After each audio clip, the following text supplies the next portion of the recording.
Estamos de regreso ya y claro, el tema político, el inicio de la campaña, como nos decía el ingeniero Pita, ya el balotaje, la segunda vuelta electoral, está ya a las puertas. Queremos conversar con dos asambleístas electos, ¿sí? El señor doctor Diego Ordóñez y el señor eh, analista, digamos, asambleísta nacional, el señor doctor Quispe. Bueno, y con ellos un analista político como el doctor Hernández, José Hernández, que desde Cuatro Pelagatos y desde varias columnas de opinión nos hace reflexionar permanentemente, ¿no es cierto?, sobre lo que pasa y su lucha sobre el que la democracia se instale es de reconocer y de valorar como se valora siempre y tiene la gentileza de acompañarnos. Tanto Salvador Quispe como Diego Ordóñez además representan a los grupos parlamentarios, diríamos, que podrían hacer una mayoría frente a los otros grupos o a su vez llegar a acuerdos en una agenda. Así es que primero saludar al señor doctor Diego Ordóñez, asambleísta electo por Creo en Pichincha.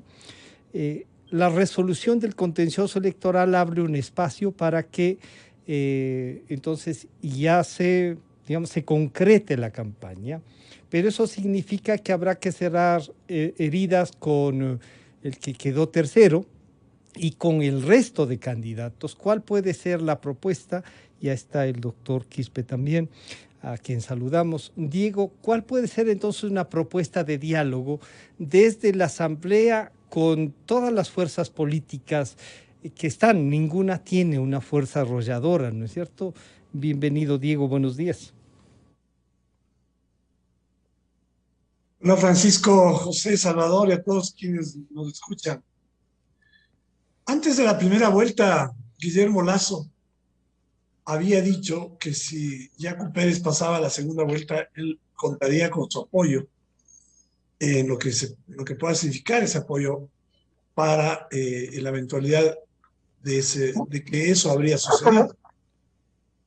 El Consejo Electoral ha zanjado ya jurídicamente y yo diría también políticamente el escenario, deja claro ya el escenario político electoral. Hay dos finalistas y dos finalistas que tienen diferencias evidentemente notorias. Es decir, en lo político, en lo ético, sin duda en lo económico.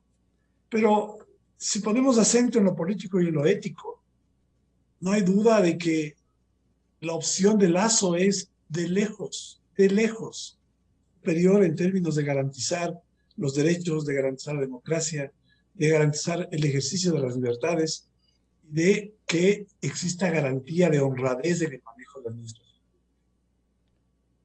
Esta que creo yo es una diferencia fundamental con el correísmo debería inducir, en mi opinión, a que muchos sectores pues tratemos de encontrar un camino conjunto para ya en el ejercicio de la gestión al interior de la Asamblea Nacional o eventualmente ya en el ejercicio del gobierno, estas propuestas, ¿no? Estas propuestas que tienen que ver con el fortalecimiento de la democracia, con la profundización de la democracia, con la garantía de las libertades, con el combate a la corrupción, pero en serio, Uh-huh. no retórico, convencido y comprometido. Me parece que deberían ser esos ejes que deberían permitir articular acuerdos que puedan reflejarse en estos espacios de gestión en el Ejecutivo o en el Legislativo. Esta es Quiero un poco salud. la línea que Sí. hemos sostenido desde el inicio. El día de ayer, en una oportunidad, a pesar de la forma, digamos, por decirlo menos, descomedida en la Uh-huh. que eh,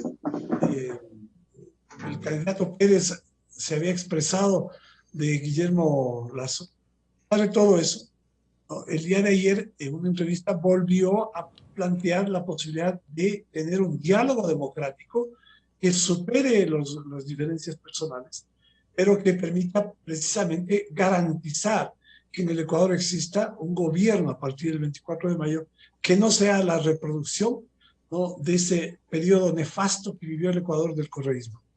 Quiero saludar nuevamente al doctor Salvador Quispe, asambleísta electo, asambleísta nacional por Pachacute. Salvador, bienvenido, buenos días. Bueno, las cartas están echadas.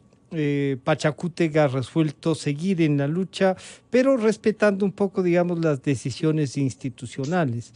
Quizá lo más preocupante podría ser de aquello de desprestigiar el proceso, cosa que tienen derecho también, pero que el éxito electoral, mi estimado Salvador, el éxito, porque hay que reconocer que han tenido un éxito electoral eh, por sus luchas, por todo lo que representan, también les da más responsabilidades con la democracia y con el país. Cómo administrarlas esa y cómo llevar esta segunda vuelta electoral frente a dos candidatos en donde no tienen ustedes a uno, pero tienen este éxito que hay que administrarlo. Salvador, bienvenido, buenos días. Sí, Francisco, qué gusto, buenos días. Saludos también para los señores Hernández y Ordóñez. Ordóñez. Y también saludos a su distinguida audiencia. A ver, ¿cómo llevar lo que se viene? Pero yo quiero antes, Pancho, con su venia, dejar señalado. No tenemos este rato la certeza si efectivamente los dos finalistas que ha señalado el Consejo Nacional Electoral fueron los que ganaron las elecciones y pasaron a la segunda vuelta. Queda la duda, queda la desconfianza. Hubiese sido mejor que no solamente la función electoral, sino también todos los candidatos y todos los partidos políticos deberíamos haber unido las fuerzas para exigir transparencia electoral. Pero las circunstancias han llevado que los unos partidos políticos exijamos transparencia electoral, gane quien gane, y los otros partidos políticos, por conveniencia, han guardado silencio. Es más, han exigido que ya se eche tierra sobre eso, ya no se hable más sobre eso, y queremos ya la siguiente etapa. Esto debe quedar claro, porque no sabemos lo que va a pasar mañana. Un gobierno que viene de un hecho dudoso tiene muchos problemas a futuro. Y si no, solo veamos lo que le está pasando al actual presidente y a su gobierno, que se quedó la duda, y esa duda ha quedado hasta ahora, no tienen la capacidad suficiente para mantener o para generar un liderazgo que ayude a convocar a los ecuatorianos para salir adelante, resolviendo los problemas y las necesidades del Ecuador. Este es un punto que debe quedar muy claro en la conciencia nacional. Y luego, ¿qué es lo que nosotros tenemos que hacer? Pachacuti no va a estar actuando en función de los candidatos finalistas. Pachacuti tiene un deber no con los finalistas, Pachacuti tiene un deber con los ecuatorianos. Y nosotros obviamente vamos a hacer la gestión necesaria en función de esa obligación frente a los ecuatorianos. Si se está preguntando, Francisco, por dónde va el voto de Pachacuti, al menos en lo personal, no me anima a votar ni por el uno ni por el otro. Yo he escuchado decir que hay unas diferencias abismales. Yo no veo tanto no así. Yeah. Yo quisiera saber si, por ejemplo, en la política del cuidado de los territorios, del agua, frente a la minería, hay esas diferencias abismales, porque del correísmo ya sabemos lo que han hecho. Del lado del otro candidato, si hay una diferencia abismal, habrá entonces, por ejemplo, la decisión política para llamar a una consulta popular al pueblo ecuatoriano y preguntar si estamos o no de acuerdo los ecuatorianos en que se cuiden todos los territorios donde están las fuentes de agua. ¿Vamos a hacer eso? Si se convoca una consulta popular sobre esos temas, podrían convencerme diciendo que efectivamente hay una diferencia abismal. Pero yo no he visto una una palabra Salvador, en ese sentido en estos tiempos del cogobierno entre el señor Lasso y el actual gobierno. Salvador, porque algunos podrían decir también el cogobierno de una parte de la CONAIE y de las organizaciones sociales, obviamente en las que usted no estuvo, pero usted sufrió la falta de democracia. ¿Eso no les invita también a reflexionar sobre la democracia y el país que queremos y solamente un poco decir, bueno, hasta aquí llegamos y ahora vamos a ver cómo los enfrentamos, no importa quién sea? ¿Y el país, Salvador?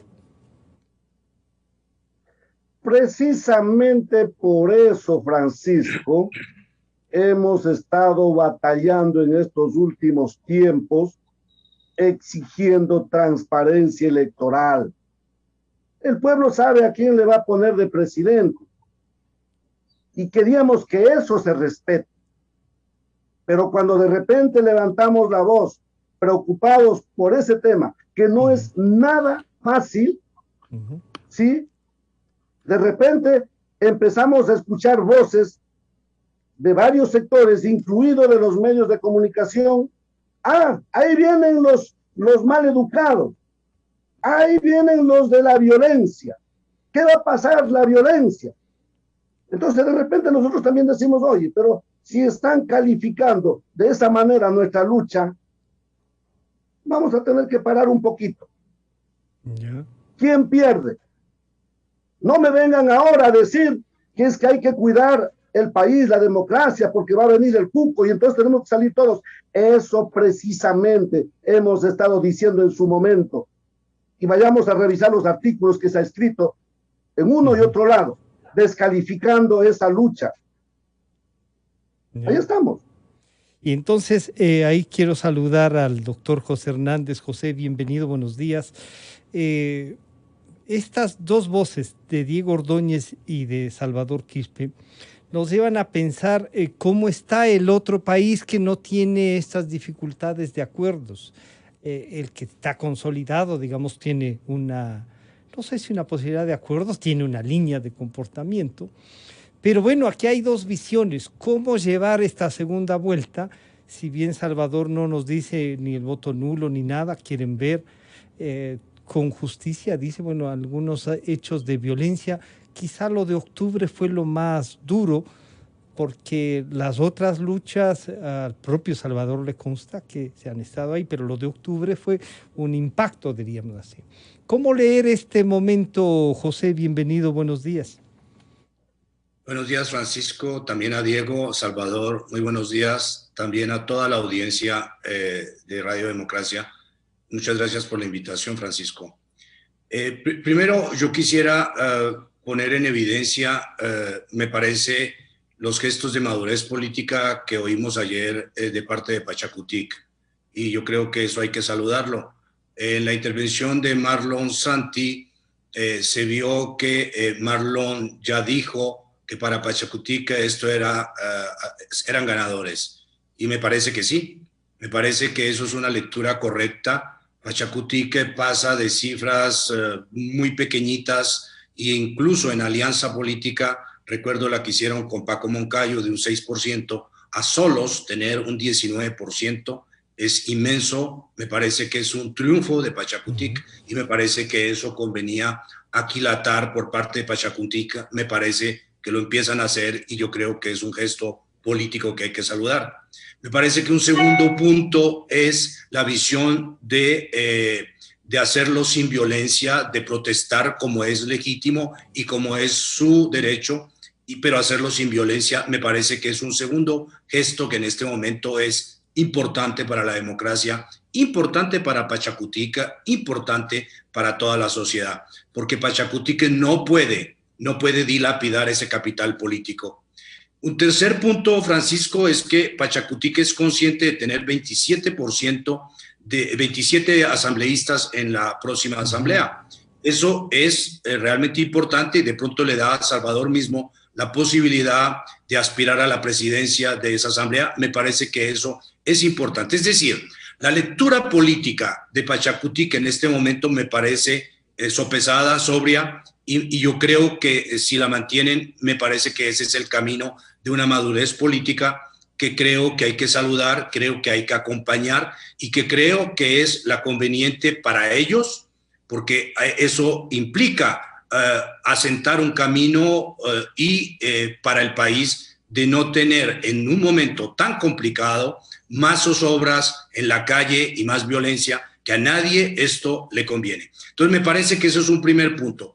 Y el segundo punto, pues claro, está sobre la mesa. El segundo punto es que El Salvador dice no hay diferencias. Bueno, a mí como ciudadano, no como adherente a ninguna candidatura, me parece que sí conviene ahí tener un debate político. Y el debate ahí es, me parece que un candidato es el representante de un señor y de un partido, de una visión que han estado en el poder y la conocemos. Salvador fue víctima, nosotros también, fuimos víctimas de ese gobierno y me parece que el otro señor no ha estado en el gobierno, es decir, no hay esa práctica y eso es una diferencia abismal, porque en el un caso es una presunción, en el otro caso es una realidad.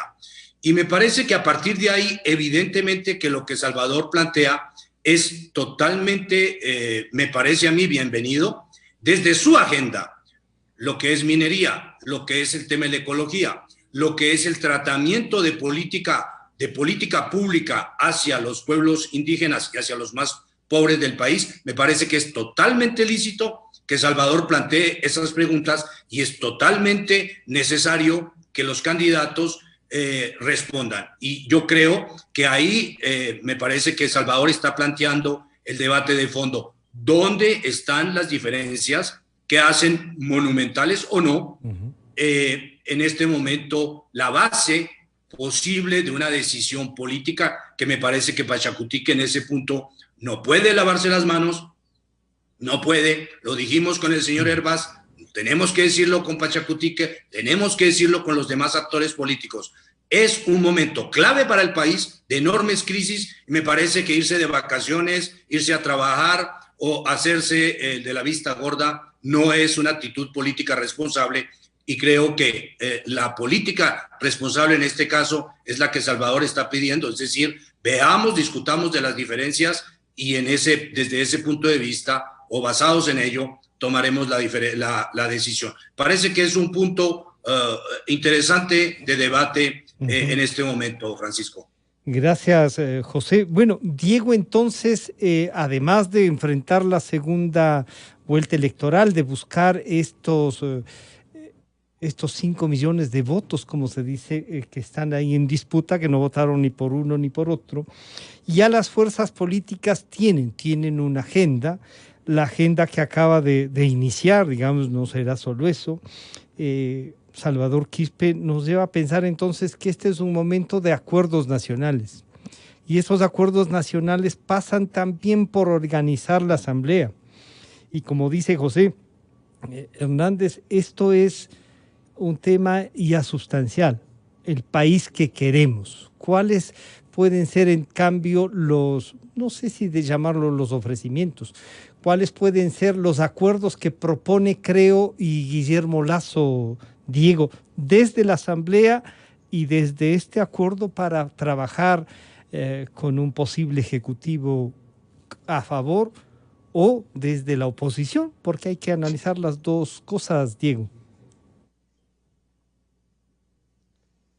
José Hernández ha exaltado la actitud de Pachacuti, pero también me ha gustado que haga mención a lo que acabo de expresar, en el sentido de que en mi primera exposición he señalado exactamente que lo políticamente responsable en este momento es buscar acuerdos. Yeah. Y este ha sido el discurso, no de ahora, fue discurso antes de la primera vuelta, por una convicción, porque despejando los prejuicios, y hay que encontrar diferencias. Yo creo que no es en este momento lo más aconsejable, ¿no? Ponerse una venda en los ojos y tratar de, a partir de eso, no distinguir el escenario que tenemos frente a nosotros. Lo políticamente responsable entonces empieza primero por una definición de que si es que es necesario o no construir acuerdos políticos que le den sostenibilidad a la democracia, le den sostenibilidad a un modelo de Estado, de gobierno, de relación democrática, de relación institucional, que es la que queremos. Y si nos planteamos que no hay diferencias entre el correísmo y la propuesta de Lasso, me parece que nos estamos poniendo una venda en los ojos. Hay evidentes diferencias, hay profundas diferencias, y creo que son claramente notorias. Esto es lo primero, ¿no? Diría lo segundo, porque lo primero es la ratificación respecto a la necesidad de que exista, pues, una predisposición a poder conversar y a poder llegar a entendimientos. Esto no quiere decir cogobiernos, no quiere decir repartición burocrática, no. Significa una alianza por el país en el que pensamos todos, supongo. Porque Salvador Quispe dice, nosotros pensamos en el Ecuador, y nosotros también estamos pensando en el Ecuador. ¿En quién estamos pensando entonces? Estamos pensando en el país que queremos, estamos pensando en el Ecuador que queremos, y estamos pensando en el Ecuador que no queremos. Y eso pasa por decirle no a los que nos llevaron a 10 años de vivir una pesadilla política, económica, moral, ética. Hace unos días, Guillermo Lasso, en relación a una propuesta que le hizo Fernando Villavicencio, llegó a un entendimiento en el sentido de que se convocaría una consulta popular. No hablo de ahora, hablo de hace unos días, una consulta popular sobre minería abierta en zonas para proteger el agua, para proteger el impacto de las cuencas hídricas, ¿sí? Porque ¿sobre qué se plantea, ¿no? En este punto, obviamente, el candidato Lasso tiene su agenda, pero hay que conversar no sobre la agenda de Lasso, que es clarísima, hay que conversar sobre la agenda de aquellos que quieren conversar. ¿Qué es lo que se plantea? Lasso ha estado conversando con muchos sectores que representan esta diversidad de los nuevos temas que se discuten y se debaten en la sociedad, que incluyen las preocupaciones de los sectores femeninos, de las minorías sexuales, ¿no? Ha hablado con sectores de medianos y pequeños productores, ha hablado con otros sectores que también son del mundo indígena, buscando precisamente ese país que queremos construir. No es el país en donde hay una visión hegemónica, no puede existir una visión hegemónica, no debe existir una visión hegemónica, no debe existir, digamos, una confluencia que nos permita superar la crisis política que tiene el Ecuador, creada por el correísmo, que durante el gobierno de Moreno, ¿no? A propósito, Salvador, si seguimos repitiendo el lenguaje correísta, entonces nos descalificamos. No ha habido un cogobierno Moreno-Lasso, eso no existe. Durante el gobierno de Moreno, pues, hubo un rompimiento con Correa, pero no hubo una descorreización de la institucionalidad creada durante ese gobierno. Hay que superar eso. Y hay que, sobre todo, superar la profunda crisis económica provocada por la corrupción, el despilfarro y el mal manejo de la economía de 14 años, por la pandemia. Y eso supone, pues, a nuestro entender, que tiene que haber base política que sustente esas soluciones que tienen que darse en perspectiva de largo plazo, ¿no? Claro. No solamente el éxito de un gobierno, es el éxito y la solución de los problemas fundamentales del Ecuador. Y con eso no quiero ser retórico. Eso es lo que el Ecuador espera. No, claro. El Ecuador no espera que los grupos políticos encuentren solución a sus problemas de esos grupos políticos, sino a lo que al conjunto de los ecuatorianos les preocupa.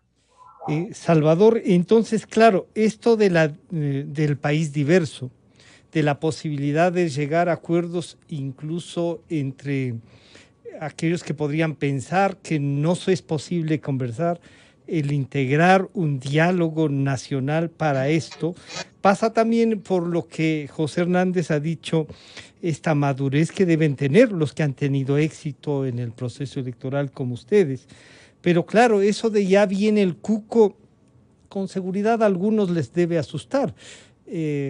Salvador, convivimos con el cuco 14 años y no hace tiempos que el cuco no nos causa ningún susto, porque a él le enfrentamos en el momento de mayor fuerza, mi estimado Salvador, y no vamos a amedrentarnos, incluso cuando nos escriben nos vemos en mayo, sí, nos vemos ahí donde más nos vamos a ver, Nos vemos aquí en este país. Pero ¿cómo superarlo que no se vea Pachacútec? Porque los votos que tiene no es de un etnocentrismo, es de un país que quiere nuevas visiones, Salvador. Y estamos hablando con un dirigente que ha ayudado a tener Pachacútec a los niveles de éxito que tienen. Entonces, como José dice, incluso podrían ustedes presidir la asamblea, pero con una agenda común. No con una agenda porque también los otros les pueden ofrecer. Y entonces ahí el país se vuelve no solo ingobernable. Esta responsabilidad y esto que dice Diego, oigan, es posible hacer acuerdos, pero la descalificación también pasa por guardar también estos espacios democráticos, Salvador. Correcto, estamos totalmente de acuerdo, Francisco. Yo en este momento no estoy generando una opinión en favor o en contra de alguno de los finalistas. Lo que estoy diciendo es que los ecuatorianos hemos venido buscando, ya dije, unas 2 ideas, voy a seguir sumando unas más hasta donde me alcance el tiempo. Por ejemplo, ¿cuánto hubiésemos querido los ecuatorianos que junto con la dolarización, aquel 7 de enero del año 2000, también vengan otras políticas que tienen coherencia con esa vida de la economía y de la moneda estadounidense, como por ejemplo bajar las tasas de interés al nivel de cualquier otro país dolarizado, para que con eso, a la par de la dolarización, también pueda crecer la producción, la economía, el empleo. No se lo hizo, han pasado 21 años y ahí estamos estancados en eso. Ni los unos gobiernos, ni los otros gobiernos. Entonces, yo me pregunto hoy, si los que tuvieron la posibilidad de gobernar desde el año 2000, cuando se cayó la dolarización y tuvieron influencia en esos gobiernos en ese momento, no tuvieron la decisión, la voluntad, la iniciativa para bajar las tasas de interés. Tampoco tuvo el otro que gobernó 10 años el uno y seguidito los últimos 4 años. Tampoco tuvieron la voluntad, la decisión. En vez de hacer eso mejor, el diario El Comercio y los periódicos de alta credibilidad dicen que en el tiempo del gobierno anterior, del innombrable, para estar de acuerdo en los términos, Francisco, pero los banqueros tuvieron la suerte de ganar 3 veces más de lo que ganaban antes del innombrable. Entonces, ¿de qué estamos hablando? Hoy los ecuatorianos tenemos la esperanza de que se revisen esa política de créditos para que tengamos un crédito accesible y con ese crédito podamos los ecuatorianos impulsar nuestras iniciativas, nuestros emprendimientos, generar nuestro propio empleo y no andar con la carpetita bajo el brazo, haciendo cola en los municipios, en la prefectura, buscando trabajito y nadie te da trabajo porque no hay cama para tanta gente. ¿Qué hemos esperado? Hagamos eso necesitamos los ecuatorianos. Entonces, aquí la violencia, tanto que se habla de la violencia, y aquí la violencia no solamente ha sido los problemas de octubre, que lamentablemente por injerencias, por este tipo de infiltraciones que ustedes muy bien lo saben de dónde viene, se generó. Pero la violencia no es solamente eso. O si no, pónganle el nombre que quieran, pero lamentablemente en este país hay miles de madres, de niños, que no tienen comida y duermen sin comer, no una noche, prácticamente toda la vida. ¿Cómo se llama eso? ¿Quién habla de ese tipo de violencia? ¿Quién habla de ese tipo de violencia? Entonces yo creo que sí nos toca abrir los ojos un poco más frente a toda la realidad nacional y hacer una gestión frente a eso. Pero Salvador, tanto nosotros vamos en la medida en que se generen políticas para eso, obviamente el presidente que viene tendrá el respaldo de Pachacútec. Pero para eso, por ejemplo, temas, el valor del dinero, el costo del dinero, debe tener una política económica basada para bajar eso, porque por decreto no se puede. El trabajo, se ha dicho cómo generar trabajo y es el sector privado, los sectores pequeños productores, los que generan trabajo y ustedes han reivindicado incluso la alimentación diaria del país. Pero también pasa porque ahí este hecho de violencia, ¿será que quemando la catedral, volviéndole ceniza al centro histórico, reivindicamos más y desaparece esa violencia con la que todos tenemos que luchar para que no vuelva o no siga pasando, Salvador? Porque si es cuestión de pulverizar algo, entonces vamos a pulverizar, pues. No, pero Francisco, no sé si no me estoy explicando bien. O yo no Yo estoy lo que estoy entendiendo diciendo es que bien. la excepción de Ya, octubre, ya. ¿sí? Lo que estoy diciendo es que la excepción de octubre, ustedes saben quiénes se infiltraron allí. Esa no es la actitud del movimiento indígena. ¿Cuántos muertos hubieron en la caída de Maguá? ¿Cuántas casas, cuántos edificios quemados quedó como saldo de la caída de Maguá? Gracias a Dios, nada. Esa es la actitud del movimiento indígena y no mezclemos con una infiltración de octubre. Y ustedes, vuelvo a repetir, ustedes saben perfectamente quiénes fueron los que se infiltraron allí y rompieron esa actitud que teníamos siempre. ¿Cuántos muertos hubieron en las sendas caminatas que a mí mismo me tocó impulsar desde Zamora Chinchipe a Quito en el 2012, en el 2015? Y gracias a eso no hemos permitido una reelección indefinida. Yo creo que estas cosas no se pueden seguir confundiendo a la opinión pública. Pero lo otro que me estaba preguntando Francisco, que ya me olvidé, si me recuerda. Sí, no, decíamos, si esta base de los acuerdos pasa por entonces ir organizando la asamblea también.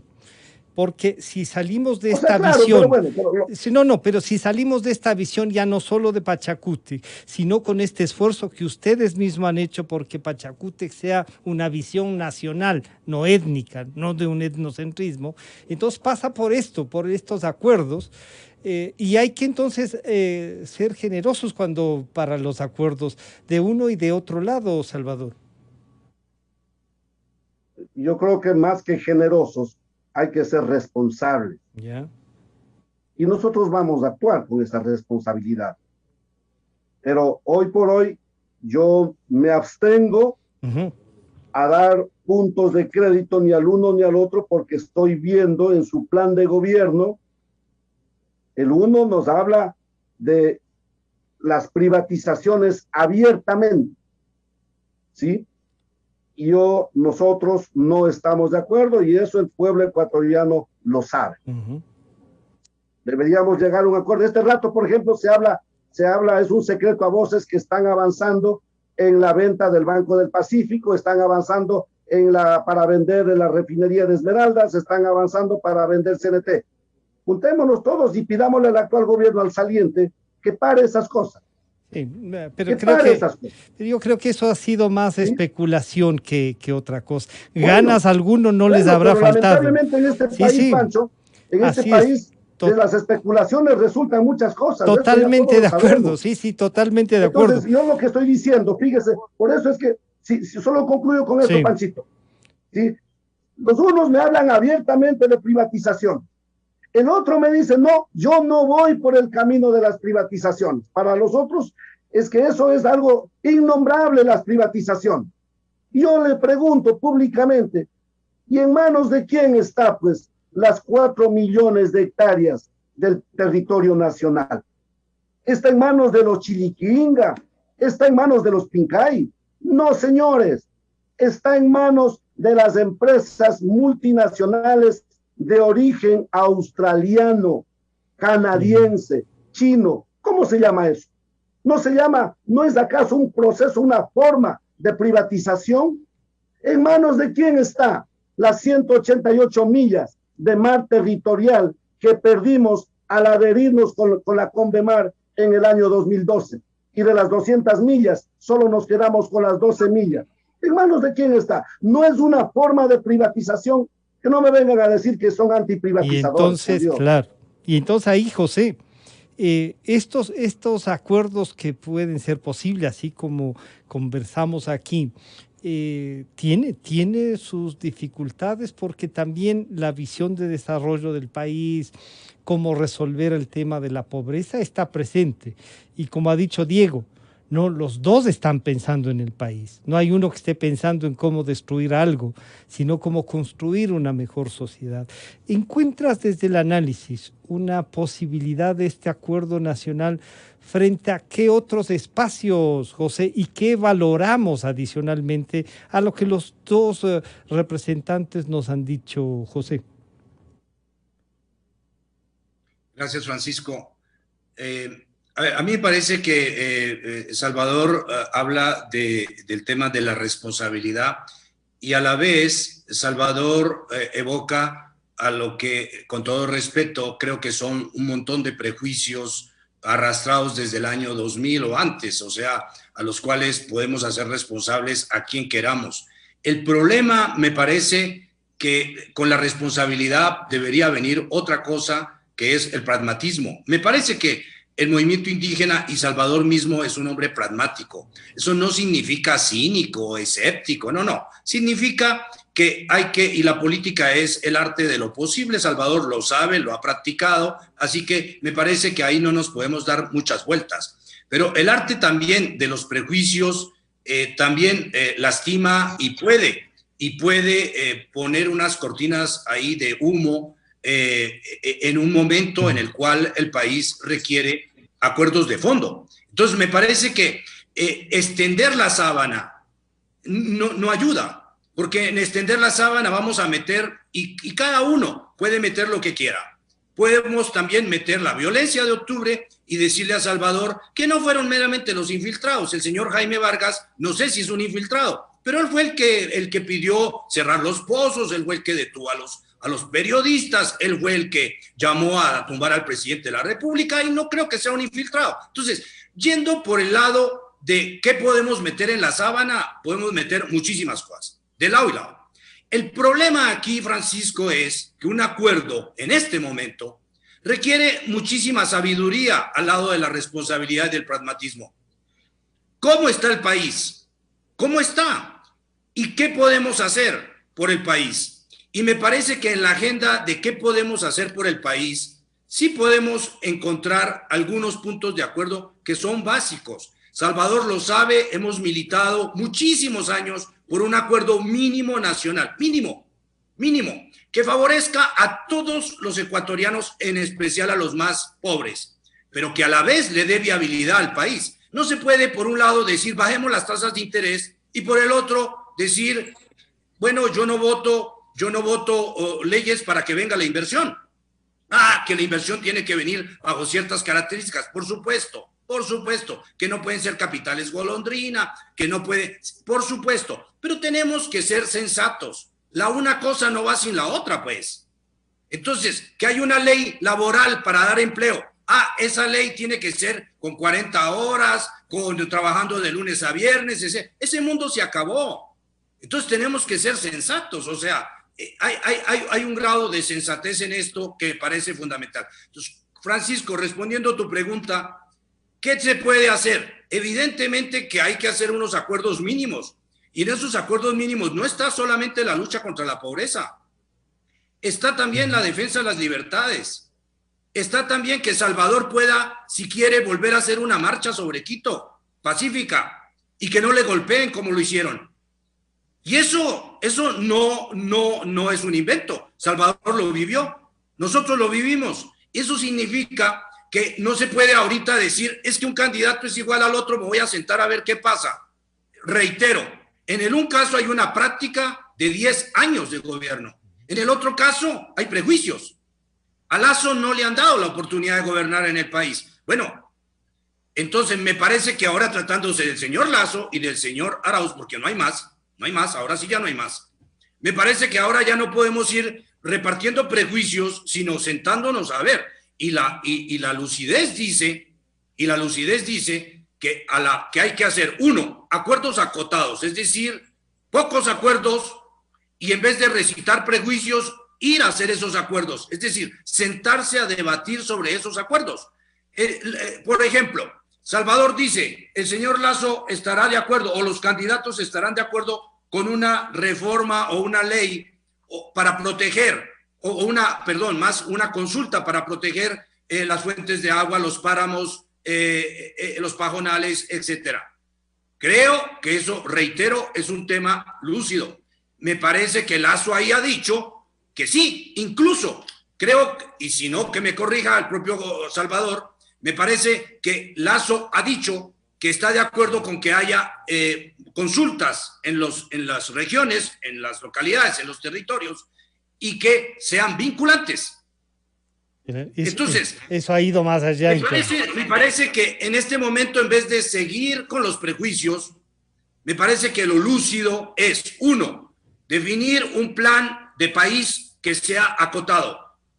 Dos, me parece que hay que salir de esos prejuicios y decir qué va a hacer este candidato.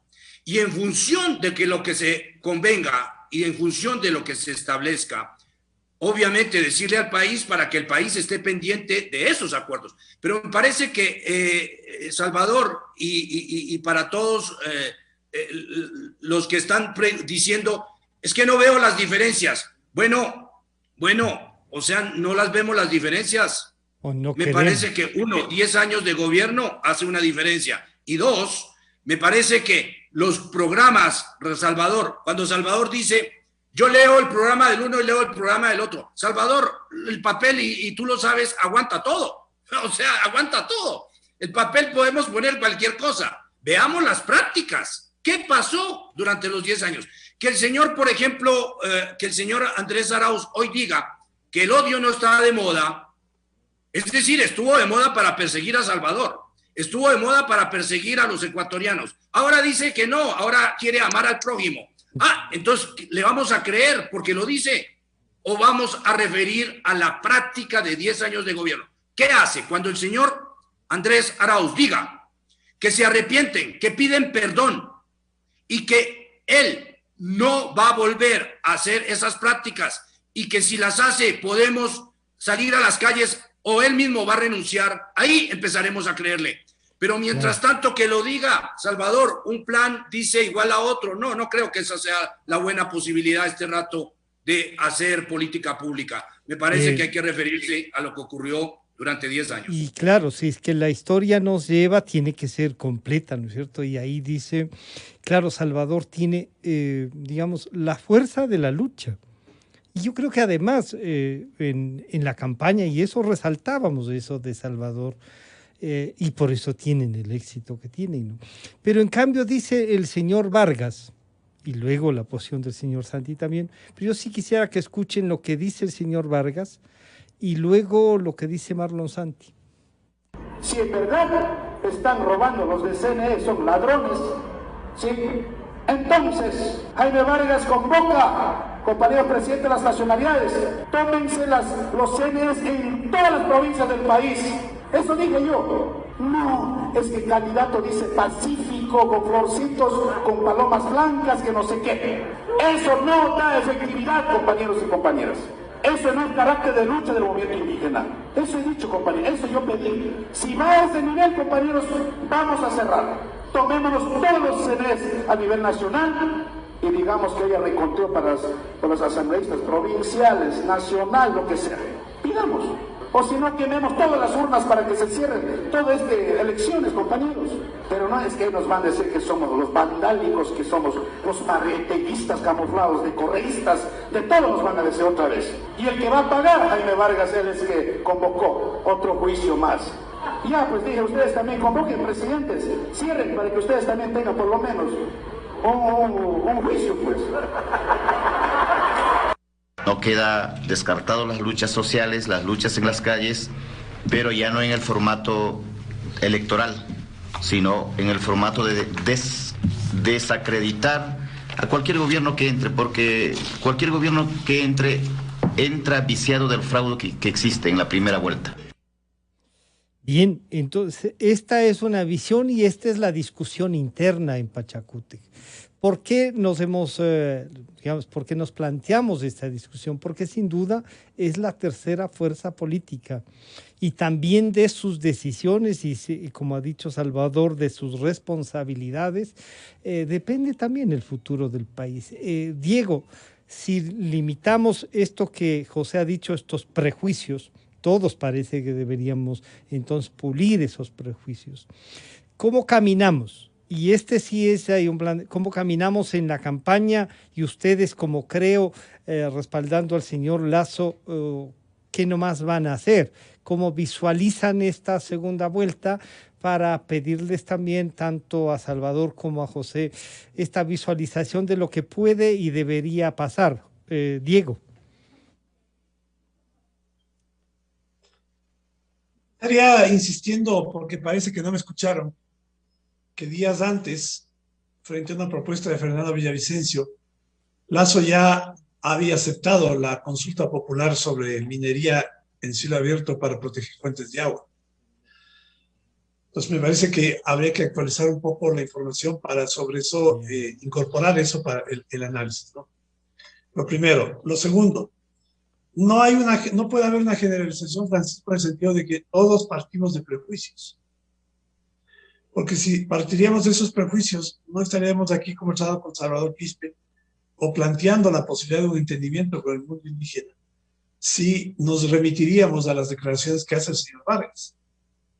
Porque me parece que lo mínimo que uno tiene que hacer racionalmente es dividir y diferenciar los mensajes. Esto también me parece que es imperativo hacerlo en relación con las candidaturas presidenciales.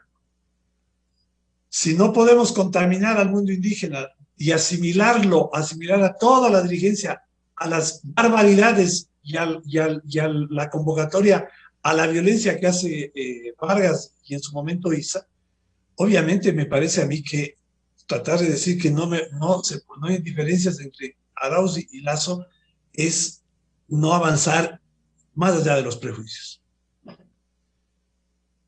Lo tercero, el país necesita estabilidad económica.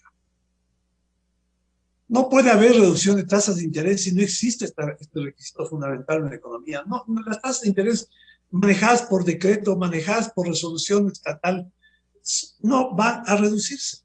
Van a ser siempre manejadas con criterio político. ¿Cómo se reduce estructuralmente la tasa de interés? Estabilidad económica. Y en un sistema dolarizado, para que esa estabilidad, para que esa credibilidad exista, tiene que haber independencia del Banco Central. Entonces, me parece a mí que aquí hay una serie de pasos para llegar a un resultado que es el que todos queremos.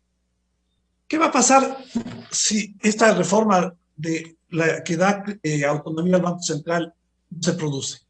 Que volvemos a dejar expuesta la reserva para que sea usada como caja chica del presupuesto del Estado. Aparte de la estabilidad, necesitamos una reforma al Código Orgánico Financiero. Esto está planteado dentro del programa de Lasso, precisamente para garantizar condiciones de acceso a la banca internacional.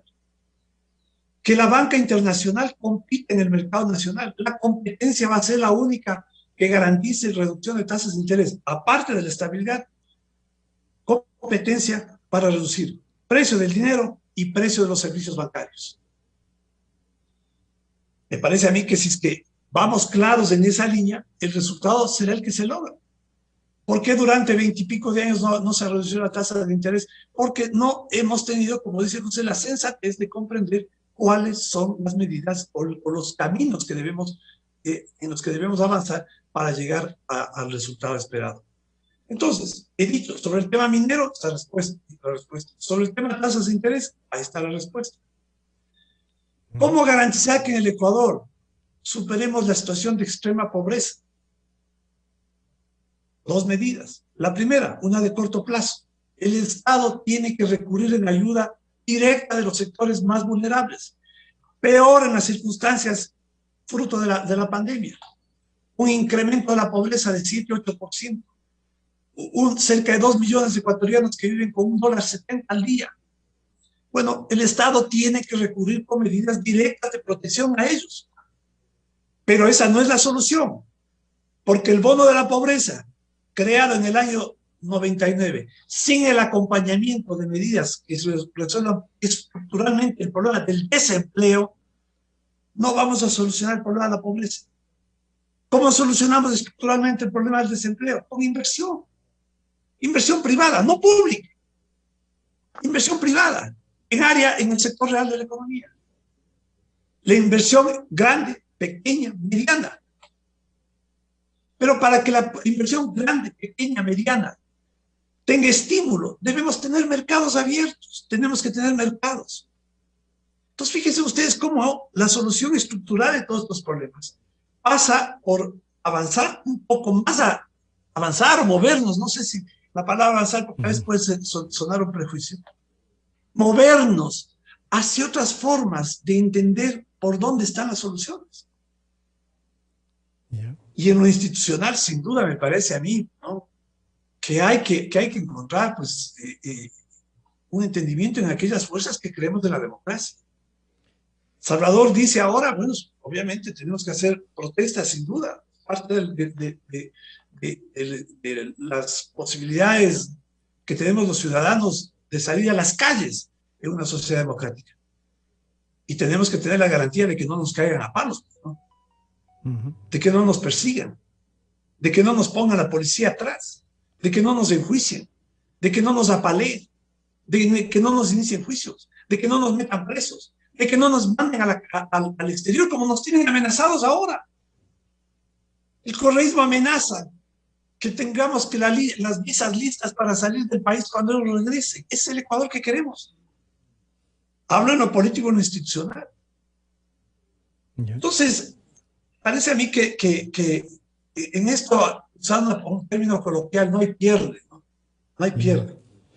Claro, y o apostamos por este camino. Esto pasa, Francisco, y esto pasa porque tenemos que hacer sesiones mutuas. No podemos decir, bueno, ahora hagan todo lo que yo quiero. Aquí está mi plan de gobierno y hagan esto. No. Ni tampoco desde el lado de la estamos diciendo, yo esto es quiero lo que ser hegemónico. No, estamos hay que abrir, hay que ceder, hay que encontrar espacio. Estoy diciendo en este momento algunos temas a los cuales Salvador Quispe se ha referido y sobre los cuales estoy dejando sentado una y creo que es opinión válido ahí que es obviamente favorable, ¿no? Claro. Hay que proteger fuentes de agua, a favor. Hay que pagar tasas de interés, a favor. Hay que reducir la pobreza, pero entonces, de lejos, claro. ¿no? Entonces ahí, Salvador... Bueno, veamos el camino simplemente, ¿no? Claro, ese camino pasa porque entonces sí se pueda ir abriendo, la discusión se ha iniciado, si hay diferencias, digamos, entre las visiones, las posibilidades de llegar a eso. Salvador, el camino que ha de recorrer entonces Pachacútec con el pragmatismo que nos dice José Hernández, pero ese pragmatismo no es pues renunciar a nada, sino más bien, como ha dicho Diego, buscar otras visiones. Y esas otras visiones pasan por, entonces, que lo pragmático sea llevar esa visión que tenemos a que se ejecute en la sociedad, no solo de la declaración, sino que se ejecute, Salvador. ¿Cuál va a ser el camino? Nosotros vamos a seguir con estas propuestas. No es un asunto de prejuicios, lo lamento, José, pero me parece que el prejuicio viene, en este caso de usted, que nosotros solo estamos pensando en lo malo, en lo negativo. Por último, José, pero el derecho para pensar también es un derecho humano, o sea, ¿por qué el pensamiento del otro, si no concuerda con lo que usted quiere que pensemos, tiene que ser calificado como un prejuicio? ¿Sí? Yo respeto mucho su pensamiento. Por ejemplo, yo personalmente con mucho gusto publiqué la foto de la reunión que tuve con la gente de Foro Agropecuario, entre ellos Leonardo Escobar, ¿sí? Una reunión para discutir los temas que tienen que ver con la agricultura. Pero usted sabe el artículo que escribió en torno a eso, poniéndonos allí que prácticamente nosotros somos los muchachos de Álvaro Noboa. Así escribió. Respeto mucho, esa es la opinión. Y todos tenemos el derecho a opinar equivocadamente o acertadamente. Yo no le pongo a calificar eso como prejuicios y prejuicios. Yo creo que en este país la gente, al menos nosotros tratamos de ser muy prácticos en la vida. Si ustedes, con toda razón, recuerdan los últimos 14 años, sobre todo los 10 años del problema de que fuimos arrastrados y todas esas cosas. No es un prejuicio lo que voy a decir, es una verdad histórica. Nosotros no hemos, para mí, el golpe que me dieron aquel agosto 2015 es una más de nuestra historia de 528 años. Pero si eso nos han hecho toda la vida, pues. Ahora, si por eso me dicen que soy un retrógrada y que estoy acordándome las cosas del pasado, lamentablemente tengo cabeza, pues en la cabeza a uno le trae las cosas reales que han pasado en la historia. Y lo que estamos tratando es de cómo salimos de esto, cómo avanzamos. Y si a mí me dicen que no hay cómo bajar las tasas de interés por decreto, bueno, yo vengo escuchando esto toda la vida. Ayer, 15 de marzo, gracias a Taita Dios, cumplí 50 años. Y toda la vida vengo oyendo lo mismo, que no hay cómo bajar las tasas de interés por decreto. Bueno, entonces, ¿cómo hay que bajar? Pero ya hagan, pues, por Dios, hagan. ¿Por qué tienen que castigarnos toda la vida con esas tasas de interés tan altas? Y solamente nos dicen que el que puede generar empleo es el gran empresario. Sí, el gran empresario genera empleo, sí, pero no genera suficiente empleo. También se puede complementar ayudando a los chiquitos, como ustedes lo llaman, que para mí no son ninguno chiquito. ¿Quién da de comer a todos los millones de ecuatorianos? ¿Quién? No son pues solamente los grandes empresarios, que seguramente ellos están produciendo los enlatados del atún y todo, complementan, reconocemos aquello. Pero ¿quién está sembrando las papas, las legumbres, para que todos los días no falten alimentos en los supermercados o en las ferias libres? ¿No son acaso los abuelos, los campesinos, los indígenas, chiros, que están trabajando todos los días, subsidiando la alimentación para los ecuatorianos, subsidiando?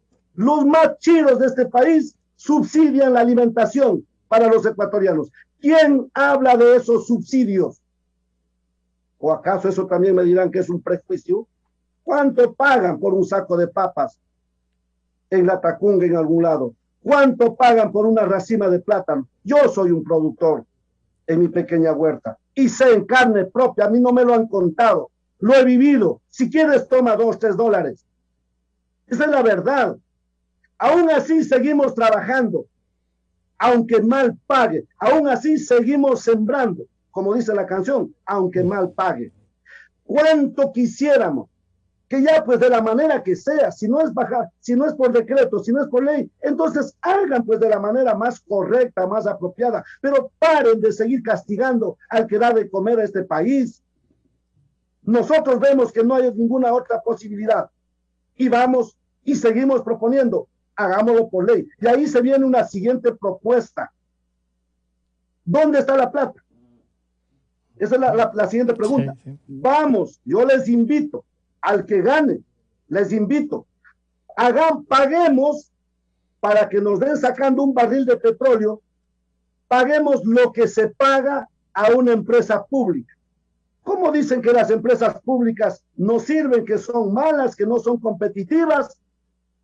Y en este caso del petróleo, a Petroamazonas se le paga en el peor de los casos $17.90 y en otros casos se le paga hasta $12 para que nos den sacando un barril de petróleo, y a Petrooriental se le paga $42. ¿Cómo así? ¿Cómo así se le paga tanto? Ah, no, es que el precio de lo que saca Petroamazonas es petróleo liviano y que lo que saca Petrooriental es pesado y no sé qué. Falso. Revisemos esos temas. Y ahí el Ecuador está perdiendo entre estos contratos de prestación de servicios, la intermediación petrolera. Estamos perdiendo pero Salvador, alrededor de 2.000. Pero Salvador, ahí hay que decir una cosa. Quienes firmaron esos contratos. Y entonces sí, si revisamos todo lo que nos han asaltado, todo lo que nos ha pasado, sí, no es que hay que decir no hay que tener memoria, no, tampoco hay que decir prohibido olvidar, no, pero sí creo que hay que generar las condiciones de cómo mejorar esto pues, en un acuerdo, porque no es hagan ustedes, hagamos. La responsabilidad de alguien que puede llegar a ser presidente de la Asamblea no está en quiero ver pasar, mi estimado Salvador. No, Panchito. No. Yo estoy allí. Es más, estoy haciendo ya lo que me corresponde. Yo no estoy esperando sentarme el 14 de mayo. Yo he tenido reuniones permanentes en estos últimos tiempos, documentándome. Lo que estoy diciendo no es, otra vez, no es ningún prejuicio. No es ningún invento. Están ahí. Tengo los documentos, tengo la copia de los contratos. ¿Y quién ha dicho algo así con vehemencia, con fuerza, para que seamos escuchados de parte de los gobiernos? Esta política petrolera, ahora llamada contratos de prestación de servicios, ayer llamada de participación y así sucesivamente, este no es un problema de ahora. Pues, no, y los medios, la historia de la política petrolera. Salvador, y ahí Entonces, sí me voy a permitir, los medios nunca nos hemos callado. Aduanas, revisemos el cumplimiento del rol del sistema de rentas internas, de evasión tributaria, etcétera, etcétera. Ahí tenemos alrededor de 5,000 millones de dólares. Y ahí está. Ese recurso. Se me fue el tiempo. Con ese recurso, tal vez no todo, pero por lo menos un 50%. Algo se podrá. En el Banco del Pacífico y los otros bancos públicos. Solo permítame concluir esto, Panchito. Muy brevísimo segundo. Sí. Inyectemos esos recursos en la banca pública y ordenemos para que la banca pública, para empezar, preste estos créditos a no más de un 5%. Esto es lo que estamos proponiendo. ¿Estamos de acuerdo con esto? Vamos. Yo no estoy diciendo, vayan ustedes y hagan. Soy este rato uno de los responsables.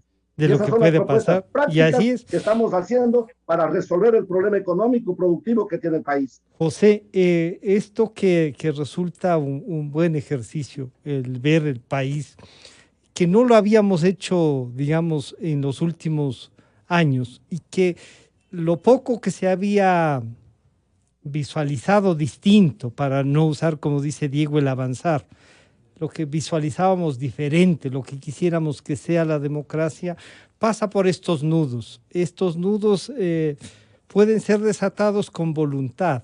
¿Cuál sería el mensaje, José, de lo que hemos escuchado a Diego y a Salvador? Gracias, Francisco. Primero, decirle a Salvador que cuando se habla y cuando hablamos de ellos, nosotros no hacemos para descalificar, y él lo sabe.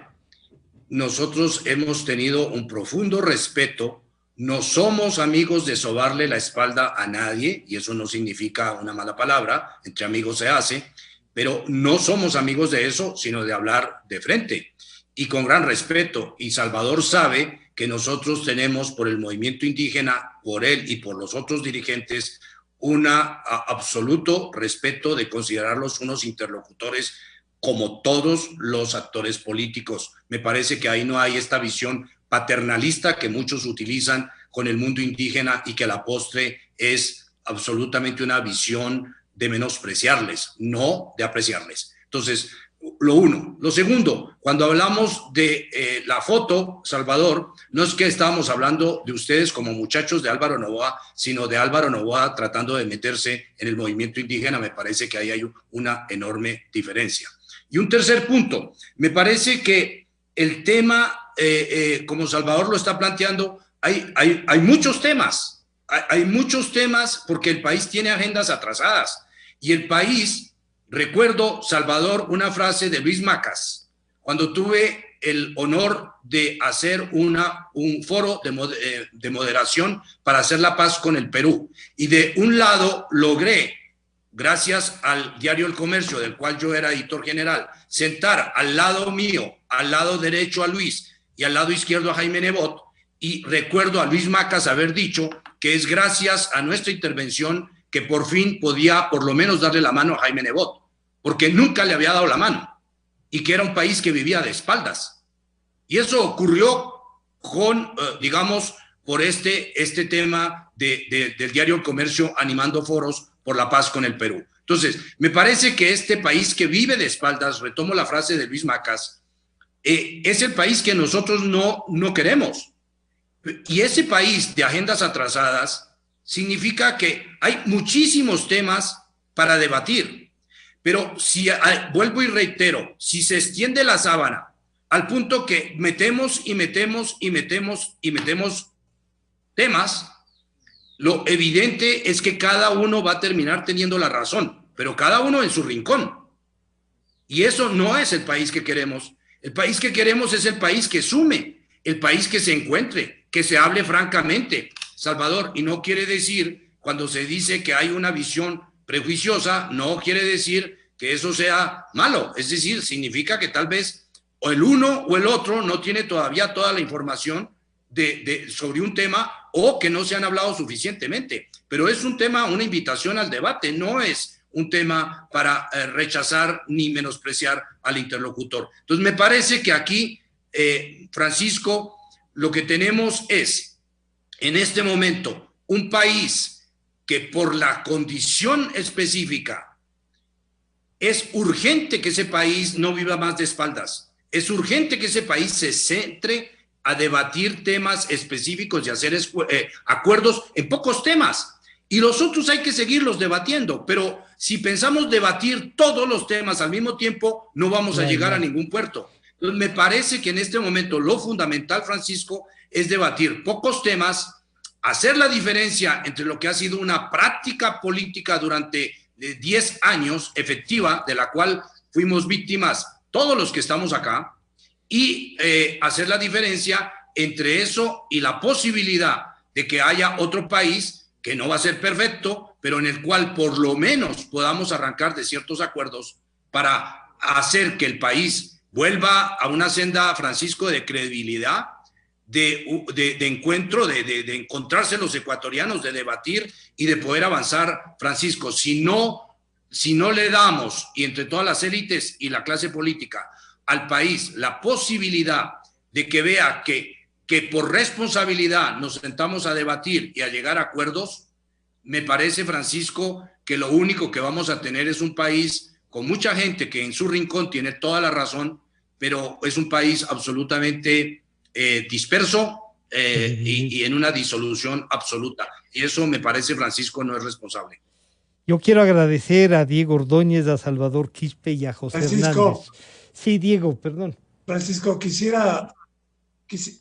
Hay temas que quedan pendientes. Se nos fue el tiempo, pero ¿no? Sí, por favor. Sí, pero dame unos minutos, ¿no? Creo que es muy importante sumar información para espantar los prejuicios, ¿no? Primero, porque cuando hablamos de una política productiva no estamos hablando de proteger al gran productor, estamos hablando de proteger al pequeño productor, estamos hablando de proteger al mediano productor. Y probablemente Salvador no habrá escuchado la propuesta de Guillermo Lasso de capitalizar el Banco de Fomento, por lo que se llama ahora Ban Ecuador, para crédito al pequeño productor de $1.000 millones a una tasa del 1% a 30 años, que en realidad es un préstamo que no va a ser pagado. ¿Cuál va a ser el rol del Estado? Asumir o subsidiar el 1% de la tasa de interés que se tenga que pagar al proveedor del crédito internacional. Bueno, Salvador dice que hasta 5 es posible, Diego. Bueno, yo les digo que puede ser hasta 1, ¿no es cierto? Ya, no sé. Claro, sí. Entonces, me alegra mucho, primero, estar compartiendo puntos de vista desde la perspectiva de un productor, de un propietario. Porque la perspectiva de un propietario pequeño, mediano, grande es igual. Es igual. Lo que quiere es que su producción rinda el mayor rédito económico, y para eso tienen que bajar los costos. Y para eso tenemos que tener una política productiva que favorezca esa actividad. Tenemos que tener una política tributaria que favorezca esa actividad, que no la penalice. Tenemos que bajar los costos en la importación de materias primas, de insumos, tractores, bienes de capital. Esta política productiva no está pensada en los grandes, está pensada en los medianos y en los pequeños. ¿Por qué? Porque ahí es donde está la mayor generación de empleo. Si no ven las cifras de empleo. Claro, lo que dice José entonces, lo que dice José es entonces que las informaciones y esto de vivir de espaldas a lo mejor no nos ha permitido conocer mutuamente las dos cosas. Es lo que yo creo que es importante, sumar información, de manera que podamos tener una posición un poco más objetiva y coherente con la realidad, y un poco salida de las consignas o los prejuicios, porque eso hace mucho daño. Y eso cierra los espacios de comunicación. Y eso es lo que intentamos también en estos diálogos. Yo puedo ser reiterativo, lo digo 1000 veces, ¿no? 1000 veces. Solo, se pusieron en si España, los comunistas de los para cerrar franquistas, esto. se Sí, pusieron un de momento, acuerdo para Salvador. la Constitución del 78, ¿no? De posiciones extremas. Pero por Dios, yo creo que en hay la estas posibilidad. circunstancias Y lo que José ha dicho. Hay que encontrarla, Y hay que encontrarla. Salvador, para concluir, se nos fue el tiempo. No, a ver, lo que estoy proponiendo me suena. Si estoy hablando de cuestiones extremas, entonces me corrige. ¿Sí? Pero cuidar el agua y las montañas es una cuestión extrema. Pedir que le demos a los ecuatorianos en general las herramientas básicas, como el crédito. No hemos topado el tema de la distribución del agua, el acceso a las tecnologías. Eso es una cuestión extrema. Estoy proponiendo, bajemos esas tasas de interés para dar a los ecuatorianos las herramientas. Yo no estoy de acuerdo en seguir dando los bonos, porque los bonos nada bueno han hecho. Mucha gente coge el bono y con ese bono se van a tomar cerveza el fin de semana. Claro. Han mantenido la pobreza más que ayudar.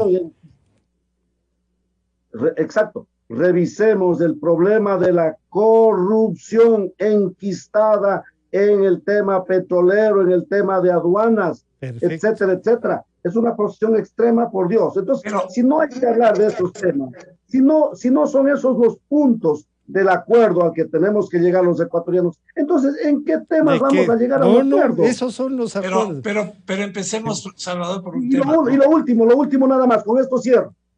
¿Sí? Yeah. Yo sí dejo así, subrayado, con negrilla y todo. Hablemos sobre los subsidios a los alimentos.